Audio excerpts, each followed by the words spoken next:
So let me give you one interesting thing that might be something that you take away or for your players. Yeah. So one of the interesting things, so yes, totally agree on the barrel staying through, but one of the epidemics that we see in youth, high school, college, is that so many hitters have been not poisoned, but they got good information for certain people that's good for certain people to hear at a certain time, pounded into them from so young, like staying inside the ball and delaying the barrel, that they don't know how to take the barrel and actually strike the object because they've spent so long trying to stay through it, they never learned how to actually deliver it. Well, when I say stay through it, I'm talking about like from contact. I gotta stay. When I say stay through the ball, it's basically like I want my swing. I want my barrel when I decide where that implement is that I'm trying to strike. I want my barrel to be on that plane and stay on that plane for as long as possible, and that's what I mean by staying through it. I'm not talking about totally agree. Like forcing. Yeah, no, inside I know exactly what you mean. Mm-hmm. I'm just saying that hitters and the interpretation of it, like I would be willing to bet that there's a couple of hitters that when you're telling them to try to stay through it and keep the barrel square, their barrel is being delayed. Yeah, I tell them to point their barrel at the pitcher. Like that's what we're like. We want to get through with the barrel pointed to the pitcher. There's a great picture of Matt Holliday getting his 2000th big league hit. He's got a poster of it, and I mean, when I tell you he's in this position with his barrel pointed straight at the pitcher but that's staying through it. Like my barrel's got to go to center field forever. Let me see that real quick. So when guys, and the difference is it's the arc, right? Yeah. So the arc needs to grow. It needs to grow in the direction that you want it to travel. When guys interpret it, the longer they try to stay here, they're delaying the arc from unfolding until it's over here. Yeah.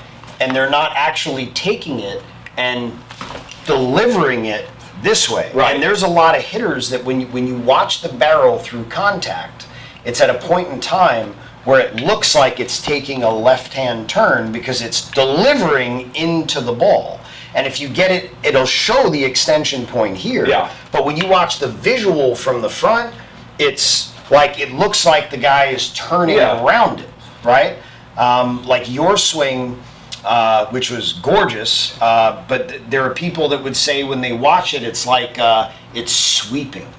Yeah, and I had to fight against that because that was my the other thing I like to tell hitters, and I know we're jumping around, but like everybody has a swing flaw or a tendency towards something bad in their swing, and you got to know what that is so that you can be working against it. So for me, left-handed, my swing flaw was my barrel, just exactly like you're talking about, would almost lay down too soon here, and then I would drag it or sweep it in on plane, but I mean it would take forever for it to get there. So to combat that, that's when I thought about going or I would think hitting straight down on top of the ball, because when in my brain when I was going like this, the barrel can't lay down back here. So that was my fix for when I knew that I'm leaking or whatever. And sometimes it's caused by leaking early here, and you run away from your hands, and then you start dragging the bat. Mm-hmm. So that was my swing flaw that way. Right-handed, it was almost just the opposite. My swing flaw was I would leave early, and then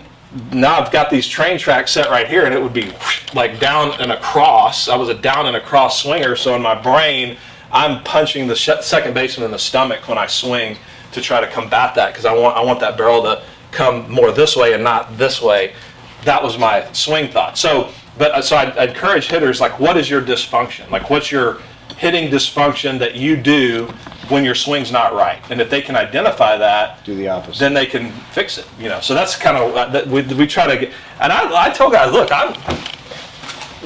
if you can get some guys get all huffy about going to see other hitting instructors. I'm like, go see them. I don't care. I mean, if you hit, then that's all I care about is you hitting. I got no ego when it comes to these kind of things. But I'm just telling you, this is you got to know yourself. Like, you can't rely on me or somebody else, or you got to know yourself and you got to fix yourself. And so we tell them, look, when you leave our program, I want you to be able to teach this. Like, I want you to know your swing so well that you could teach it to somebody else. Yeah. So, I mean, that's kind of where we try to get them. But all right, last two quick ones, and then we'll wrap it up so you can get out of here.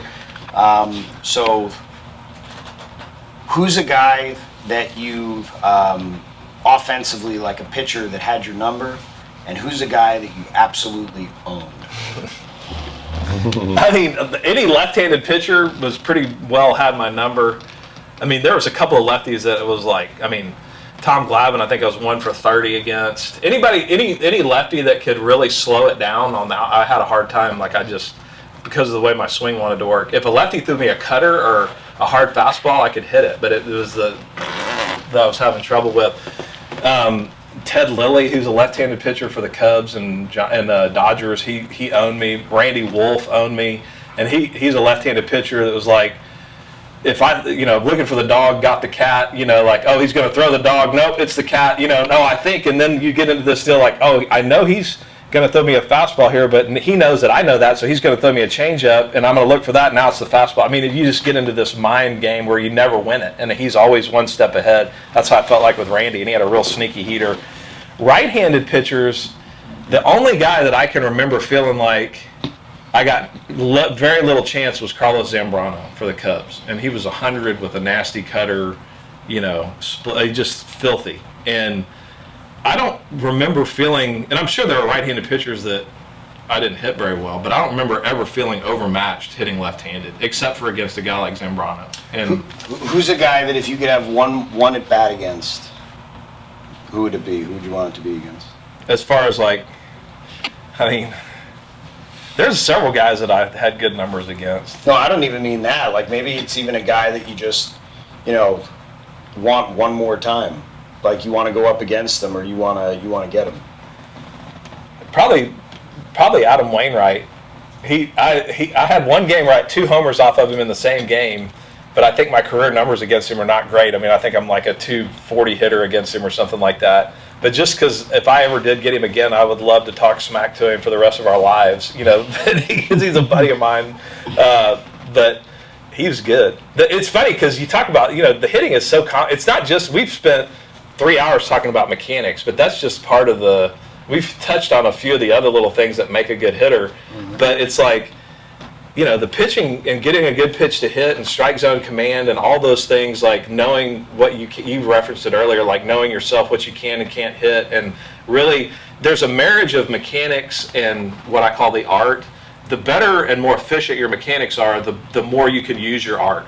Because if you never get to a space with your mechanics where they're efficient, then you're going to have a hard. You can know what's coming and know what you hit, but if you can't get the barrel where you want it to go, then it doesn't do you any good. So there is that point where they come together. Mm-hmm. But there's a lot. Most elite hitters are really good at like reading game situations and knowing, okay, he just did this, I think he's going to do that. Or I used to sit between pitches a lot, and that's something that people would tell you that's not a good way to hit, because then you're caught between. But when I say that, what I meant was I was just giving up pulling the fastball. Like, if they throw me a fastball of any kind in any location, I'm hitting it to left field. And I'm kind of halfway looking for the breaking ball, but I'm not giving up the fastball either. So I felt quick enough, and it would be a guy that you can't do that against a guy that's throwing like 95 or not. You kind of have to know who you can do it against. But if you had what we would call a stock right-hander, which is 90 to 94 with a assortment of breaking pitches, I felt like anything 94 and below, I can still hit the fastball kind of halfway looking for the breaking ball. And so the shorter your swing is, the more you're able to do that. Because if you have a longer swing, well, you got to start it sooner and you got to make decisions sooner, and you're fighting for microseconds and micro inches. I mean, it's a real finite, or that's not the right word. It's a very precise game. When it comes to you're trying to shave off milliseconds, mm-hmm. and the difference between a homer and a ground out to second is like not even an inch. So you're dealing with these really fine, and it's the game is fun when you fight for that, and when you get your mechanics in a spot where, okay, now I can go cat and mouse with the pitcher because I'm not worried about I know my swing's right. And that's why you got to work really hard off the tee, and and that's what we kind of started with this. But there's nothing that simulates a live game at bat except for a live game at bat. So everything I do in practice has to be geared towards making my swing as efficient as possible so that I can go compete with it in a game and not think about it. And so, I'm not a huge high velocity guy. Like, I don't love and again, all these things have their place, but we don't, like the guys that like to get in there and crank the machine up to 100 miles an hour and then just that's all they do. To me, that's stupid. Like that, and it. Did you hear that? These are all topics that I am also passionate about. Yeah. That I also say the same thing. Okay.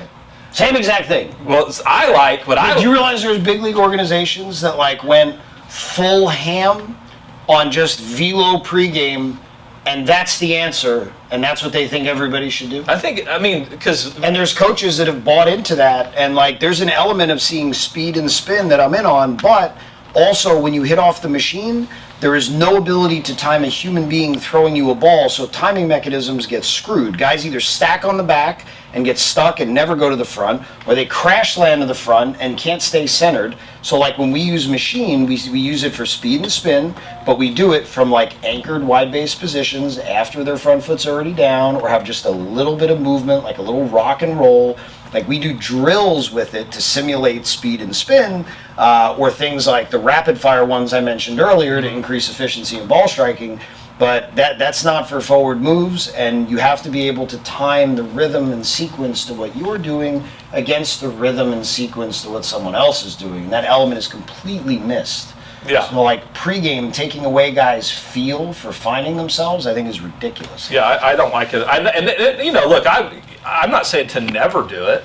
Neither am I. I'm just saying if that's a foundation of your hitting training, then you're not getting all you can out of it. Okay, so that's really important. So you just heard a 7-time All-Star say that if that's the foundation of your hitting training, that's probably not very good. So I'm sure that there's a lot of coaches out there hearing that currently when you look at your program, like it made sense to you when you heard someone in pro ball or somebody in college talk about the fact that that's what they were doing.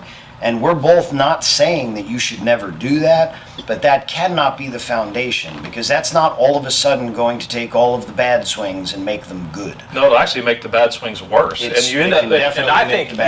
think maybe Ty got into this a little bit when we were training with what's his name, because here the danger of the high velocity, especially like if you do that angled high velocity, the body is going to try to get the barrel there. Like, so you're going to end up getting like cheap cut across swings to just get it there to keep from getting jammed. And if you do that over and over again, you might get really good at being able to cheat your barrel and get it in there, but you can't hit anything else. So if they bring in a guy that throws a billion and it's coming straight in, then you're going to be great at that one, but you're giving up everything else. My favorite thing to do with the machine is to hit breaking balls. And I hit breaking balls that break into whatever hand you are. So if you're a left-handed hitter, I believe in hitting a ton of right-handed slow breaking balls, and if you're a right-handed hitter, I hit a ton of left-handed slow breaking balls. And the reason I like it is because, one, you're not threatened by the velocity. Two, the timing component is kind of like, to hit a breaking ball in a game, you have to be able to manage.